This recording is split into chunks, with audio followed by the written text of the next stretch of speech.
She was invisible, and she had worked very hard to stay that way. Wren Calloway? No, that name was already in the file.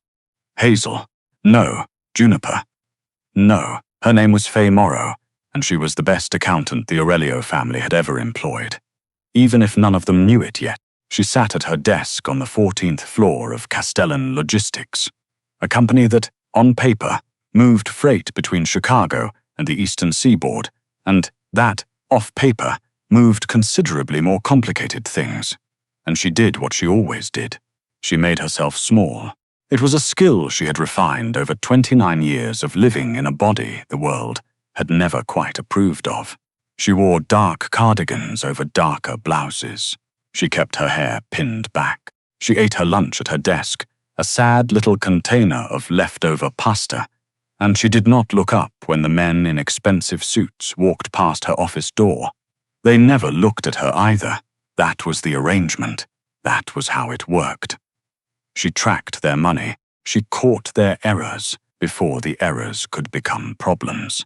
She built spreadsheets so clean and so precise that the firm's external auditors had once called the books almost troublingly perfect. And she had smiled to herself and said nothing, because saying nothing was another skill she had spent a lifetime perfecting. Faye was not naive. She had known within 3 weeks of taking this job what Castellan Logistics actually was. The wire transfers with no sender names. The freight manifests that listed weights but no contents. The way certain conversations stopped the moment she walked into a room. She had been hired through a legitimate accounting firm as a legitimate hire, and she had chosen to stay because the pay was extraordinary and because she was, above all things, practical. She did not ask questions. She did not make noise. She did not exist, really, except as a function, a necessary, invisible function, and that suited her perfectly. What she had not accounted for, in all her meticulous accounting, was Gideon Aurelio. She had seen him exactly 4 times in 11 months. The first time, he had come off the elevator, with 2 men flanking him, and walked through the office floor, like the floor itself was grateful for the contact. He was tall in the way that made rooms seem built specifically for him, broad-shouldered, dark-haired, going silver at the temples, with a face that had been designed, it seemed, to communicate exactly one thing. I decide what happens here. He wore a charcoal suit that cost more than Faye's monthly rent, and he had not looked at her. The second time, he had been on the phone, voice low and clipped, and she had caught 3 words she was not supposed to catch. The third time, she had been in the copy room, the one on the 14th floor that everyone else forgot about, and he had opened the door, seen her, and stopped. He had looked at her for exactly 2 seconds. Not the sliding, dismissive look she was used to from men like him. Something steadier, something that noticed. Then his phone had rung, and he had turned away, and she had told herself she imagined it. The 4th time was the day everything came apart. It was a Tuesday in October, which meant the freight reports were due, and the city outside the windows was doing that particular Chicago thing where the wind came in off the lake and made every human being feel slightly punished for existing. Faye had been at her desk since 7. She had found a discrepancy in the Q3 routing ledger. A small $146,000, misdirected through a shell account she didn't recognize, and she had been quietly, carefully pulling the thread ever since. She did not hear them come in. That was the thing about the men who worked for Gideon Aurelio. They moved like weather. You didn't notice them until they were already on top of you. The arm came around her waist from behind, and Faye had just enough time to register the smell of cheap cologne and the specific terror of being lifted out of her own chair before something pressed hard against her temple, and a voice said, very quietly, "Don't." She didn't. There were 3 of them. She catalogued this in the elevator ride down, because cataloguing things was the only thing that kept her brain from dissolving into pure, white static. 3 men. 2 she didn't recognize. 1 she did. Raymond Hoole, logistics coordinator, 3rd floor, always ate a tuna sandwich at his desk and laughed too loud at his own jokes. She had never liked him. She understood now that her instincts had been correct. They put her in the back of a black SUV. Raymond sat next to her. The other two were in front. "Where are we going?" she asked, because she had decided the moment the car started moving that she was not going to be the woman who sat quietly in her own kidnapping. Raymond looked at her like she'd asked something strange. "Somewhere quiet. That's not an address. Shut up, Faye." She shut up, but she kept watching. She memorized the route by landmark. A blue water tower, a mural of a woman holding fish, 3 consecutive turns left, a rail yard with orange cranes. She counted the minutes. She breathed through her nose and thought about the discrepancy in the Q3 ledger and realized, with the particular clarity that extreme fear sometimes produces, exactly what she had found. $46,000. Shell account. Raymond Houle, logistics coordinator. Raymond Houle had been stealing from Gideon Aurelio, and Faye Morrow, in her invisible, meticulous, troublingly perfect way, had found it. The warehouse was on the south side near the rail yard. She had been right about the orange cranes. They were visible through a grime-filmed window high up on the east wall, and she focused on them while Raymond paced, and the other 2 men stood near the door with their arms crossed and their faces doing the particular blank thing that men did when they were trying not to look nervous. They were nervous, that told her something. Her wrists were tied in front of her with zip ties, which was uncomfortable but not impossible, and she had been placed in a wooden chair in the center of the floor, which was cold and damp and smelled like diesel, and something older and more metallic beneath it. There was a bruise forming on her left cheekbone from when she had been pushed into the car. She could feel it, a hot, pulsing ache that was going to be spectacular by morning. If she had a morning. She did not let herself think that last thought for more than a second. She was a practical woman. Practical women did not catastrophize. "You're going to call him," she said. Raymond looked up from his phone. "What? Aurelio? You're going to call him and tell him you have me, and you're going to use me as leverage to make him. What? Look the other way. Give you the money back. Let you leave." She tilted her head, which made the bruise throb. "I'm trying to understand your strategy here, Raymond, because from where I'm sitting it needs significant work." One of the men by the door made a sound that might have been a laugh. Raymond crossed the floor in 4 steps and grabbed her face in one hand. His fingers dug into her cheekbone, and the pain was sudden and absolute, and she breathed through it and kept her eyes on his. "You don't know anything," he said. "I know everything," she said very quietly. "That's why you took me." He shoved her head back and turned away. He was afraid. Good. Fear made people make mistakes, and mistakes created information, and information was the only weapon she had. She heard him make the call a few minutes later. Low voice turned away from her, but the warehouse was not particularly kind to acoustics. "I have your accountant," he said, the one on 14. "Yeah," a pause. "I'll send you the address when I'm ready. You come alone, no?" The voice on the other end said something she couldn't hear. Raymond's face went grey. "Mr. Aurelio." More words she couldn't hear. But she could read Raymond's posture the way she read ledger columns, and what his posture said, very clearly was, "I have made a catastrophic error." The wait was 40 minutes. Faye spent them doing what she always did when she was afraid. She worked the problem. She tested the zip ties, too tight to slip, but the plastic was not military grade. She estimated the distance between her chair and the door. She counted the men, watched their patterns, noted that the taller one near the east wall kept checking his watch, and that the one by the door kept checking his phone. Nervous, distracted. She was thinking about the orange cranes and whether she could reach the window above them, and whether the drop on the other side was survivable when the door opened. Not the main door, the side door, in the shadows near the stack of pallets, the one she had clocked, but dismissed because it had a padlock on it from the inside. The padlock, it turned out, had been opened from the outside. Gideon Aurelio walked in like he'd been there before, like he owned it, which, she would learn later, he did. It was one of 12 properties in his name, spread across Cook County. He was wearing a dark shirt, no jacket, no tie, and there was blood on his left sleeve that she chose not to examine too carefully.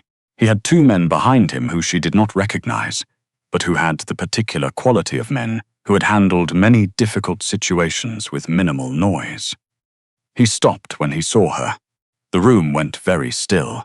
His eyes moved from her face to the zip ties, to the bruise on her cheekbone, and something happened in his expression that Faye, with her very good eye for detail, found entirely unexpected. Gideon Aurelio, a man she had heard described, in careful whispers on the 14th floor, as someone who had once watched a man beg for 20 minutes without changing his expression, looked at the bruise on her face, and he broke. It was not dramatic. It was not theatrical. It was a small thing, a tightening around the eyes, a stillness that went beyond stillness, a quality of contained violence that was somehow more frightening than the loud kind. But she saw it. She was very good at seeing things. He turned his head very slightly and said, in a voice that was quiet enough to be terrifying, "Finch, the zip ties." One of the men behind him moved immediately. He was gentle with her wrists, which surprised her. The zip ties came off, and she rubbed the skin beneath them and told herself her hands were not shaking. They were shaking. "Miss Morrow?" Gideon said, and it startled her that he knew her name. Of course he knew her name. He was Gideon Aurelio. He probably knew her name, her address, the brand of pasta she ate at her desk on Tuesdays. "Are you hurt?" She almost said no out of reflex, the reflex of a woman who had spent a lifetime making herself easy to overlook, easy to dismiss, easy to leave to her own devices. She stopped herself. "My cheek," she said instead, "and my wrists. I'm otherwise functional." Something moved in his eyes. It was not what she expected from a man like him. It was almost, she did not have a better word, tender. "Okay," he said. Not to her, to the room. Raymond had backed toward the far wall. The other 2 men had their hands out, palms up, which Faye understood from context to be a universally recognized signal of, "Please do not make a decision about us." Gideon looked at them with the particular attention of a man deciding something, and then he looked at Raymond. "You took her," he said. It was not a question. I had to. Raymond started. "You touched her face." The quality of those 3 words was extraordinary. Faye had heard men threaten other men. She had heard volume and profanity and elaborate imagery. She had never heard anything like the specific factual, absolute horror of you, touched her face said in that particular way, in that particular voice, by that particular man. Raymond made a sound that was not quite words. "Take him outside," Gideon said to his men. Then, without looking away from Faye, "I'll be right back." She did not hear what happened outside. She did not want to. What she did was stand up. Her legs were steadier than she expected, and walk to the window with the orange cranes. She looked at them for a while. She thought about the Q3 ledger and the $46,000, and whether any of that mattered now, which it probably did, which was the thing about numbers. They were patient. They waited. Gideon came back alone. He stood a few feet away from her, which she appreciated. The distance of a man who understood that she needed space, which surprised her again. She had expected someone who filled every room with his own authority. He did fill the room. He just did it without crowding her. "The address you came from," she said before he could speak. "On the call Raymond made. You traced it in under 4 minutes." "Less than that," he said. "And the side door. I know this building." "You came without waiting for backup." "Or no," she corrected herself, because she had been watching the angles. "You sent people in through the front as a distraction and came through the side yourself." He looked at her for a long moment. "You were timing things. I was observing things. It's what I do." She paused. "It's why Raymond took me. I know what Raymond found," he said, "or what he thought he found." He found the discrepancy I was already tracking. She met his eyes. She did not look away. He thought I'd reported it to you. He thought I was going to get him caught. She tilted her head carefully, avoiding the throb. He was right, but he got the timeline wrong. I hadn't told you yet. Were you going to? It was an honest question. She gave it an honest answer. Yes, it's my job. A pause. And I am very good at my job. He was quiet for a moment. Then I know. The way he said it, not as a compliment offered to soothe her, not as a pleasantry, but as a simple fact he had been sitting with for some time, made her breath catch in a way she was not prepared for. You've reviewed my work, she said. Quarterly, he said, for 11 months. 11 months. The same length of time she had been on the 14th floor. The same length of time she had been making herself invisible.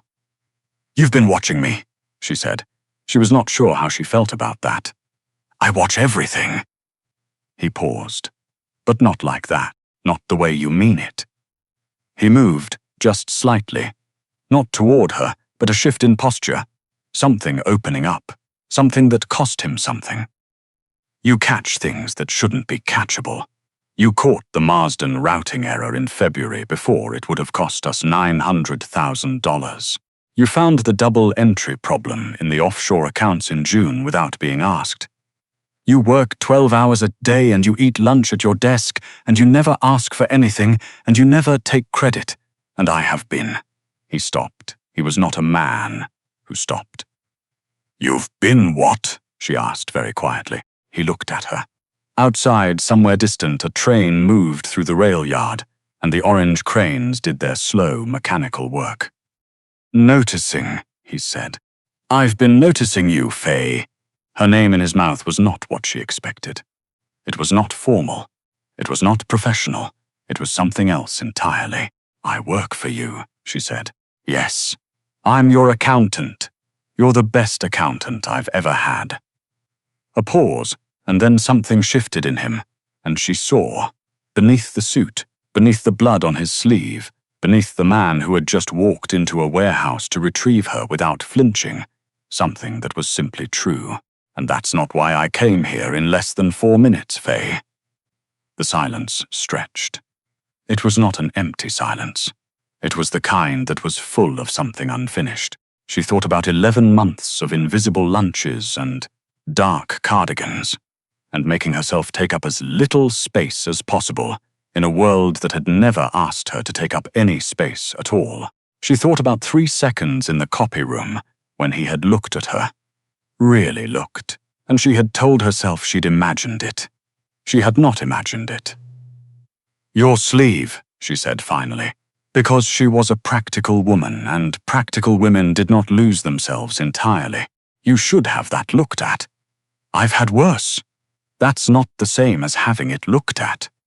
The corner of his mouth moved. It was the closest thing to a smile she had seen from him, and it was, she filed this away in the same meticulous way she filed everything. Devastating. Let me take you home, he said. I need to go back to the office first. The Q3 ledger. It will keep, it won't, actually. There are 3 downstream accounts affected, and if I don't... Faye. He said her name the way he had said it before. Not professionally, not formally, but like it was something he had been holding for a while and was finally using. Let me take you home. She stopped. She breathed. Okay, she said. She was home by 9. He walked her to her door, which she had not asked him to do, and stood in the hallway while she unlocked it. And she turned and looked at him in the particular way she had started letting herself look at him. Not slant-eyed, not sideways, but directly, with the full attention she gave to things that mattered. The discrepancy, she said. I'll have the full analysis on your desk by 7 a.m. I'll send someone to collect it at 8. 7 is fine. I'm always in by 7. He looked at her for a long moment. The hallway was quiet. The bruise on her cheek was beginning to swell properly, and she was probably a spectacular mess, and he was looking at her the way no one had looked at her in a very long time. You could have told me you were afraid, he said. I wasn't afraid, she said. Then, because she had promised herself she would stop lying about the easy things. I was afraid. I was also making a plan. Both things were true. Both things, he repeated. Something in his voice was warm in a way that did not belong on a man with blood on his sleeve. I'm good at both, she said. He reached out, slowly giving her time to object, and touched the unbruised side of her face. Just briefly, just his knuckles, the lightest possible contact, as if she were something that required care. I know, he said. I've always known. She stood in the doorway after he left and listened to the elevator take him down. And then she stood there a little longer in the particular stillness of someone who had just discovered that the story they thought they were living was a different story altogether. She was not the invisible woman on the 14th floor. She was not the soft, quiet thing that no one saw. She was Faye Morrow, and she had been seen, really, completely, accurately seen, for 11 months by a man who watched everything and had chosen, specifically, to watch her. 2 weeks later, she walked into the Monday morning briefing in a deep burgundy dress that someone who worked at Aurelio's company would have recognized as bold and everyone else would have called simply beautiful. She wore her hair down. She sat at the table, opened her laptop, pulled up the restructured account framework she had spent the weekend building, and looked up to find Gideon Aurelio watching her from the end of the table with the kind of expression that made the rest of the room pretend to be very interested in their coffee. Miss Morrow, he said. Mr. Aurelio, she said. And the world, which had spent 29 years overlooking her, kept right on spinning, while the two of them, very quietly, chose something else entirely.